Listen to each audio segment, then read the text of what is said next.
រុនធត់ណាព្រះអើយគ្រោះអគ្គិភ័យមួយឆាបឆេះបណ្ដាលមកពី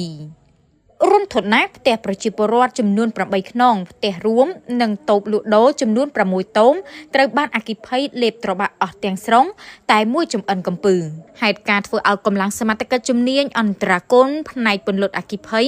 របស់អធិការដ្ឋាននគរបាលស្រុកជាំខ្សាន្តនិងក្រុមពន្លត់អគ្គិភ័យរបស់បញ្ជាការដ្ឋានអង្គរៈក៏ដូចជាក្រុមពន្លត់អគ្គិភ័យរបស់កងពលធំអន្តរាគមន៍លេខ3រត់ជាន់ជើងគ្នាដោយប្រពន្ធបែកទឹកភ្លោះហៀបនឹងសម្រាលកូនដើម្បីជួយអន្តរាគមន៍នេះគឺបានកាត់ឡើងកាលពីវេលាម៉ោងប្រមាណជា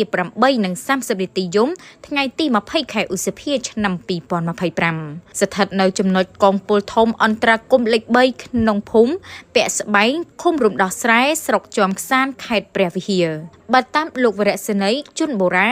មេបញ្ជាការកងរាជអាវុធហត្ថមូលដ្ឋានស្រុកជាំខ្សាន្តនារសៀលថ្ងៃទី21ខែឧសភាឆ្នាំ2025នេះហេតុដែលបង្កឲ្យមានគ្រោះអគ្គិភ័យកើតឡើងនេះគឺបណ្ដាលមកពីទុស្សេខ្សែភ្លើង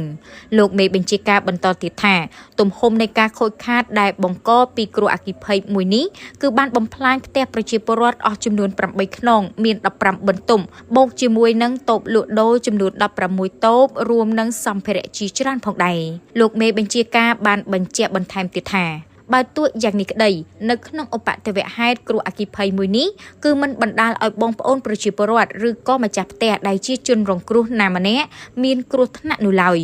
សូមបញ្ជាក់ផងដែរថាក្នុងហេតុការណ៍នោះលោកមេបញ្ជាការថាគឺកងកម្លាំងទាំង3បានចុះទៅជួយអន្តរាគមន៍ភ្លាមៗដោយក្នុងនោះរួមមានកម្លាំងកងរាជអាវុធហត្ថមូលដ្ឋានស្រុកជាំខ្សាន្តកម្លាំងរបស់អធិការដ្ឋាននគរបាលស្រុកជាំខ្សាន្តកម្លាំងកងពលធំអន្តរាគមន៍លេខ3បូកជាមួយនឹងកម្លាំងបញ្ជាការដ្ឋានកងអង្គរៈប្រចាំទិសទី1ដោយប្រើប្រាស់រថយន្តពន្លត់អគ្គិភ័យចំនួន3គ្រឿងក្នុងនោះរួមមានទី1រថយន្តពន្លត់អគ្គិភ័យរបស់អធិការដ្ឋាននគរបាលស្រុកជាំខ្សាន្តចំនួន1គ្រឿងទី2រថយន្តពន្លត់អគ្គិភ័យរបស់កងពលធំអន្តរាគមន៍លេខ3ចំនួន1គ្រឿងទី3រថយន្តពន្លត់អគ្គិភ័យរបស់បញ្ជាការដ្ឋានកងអង្គរៈចំនួន1គ្រឿងផងដែរ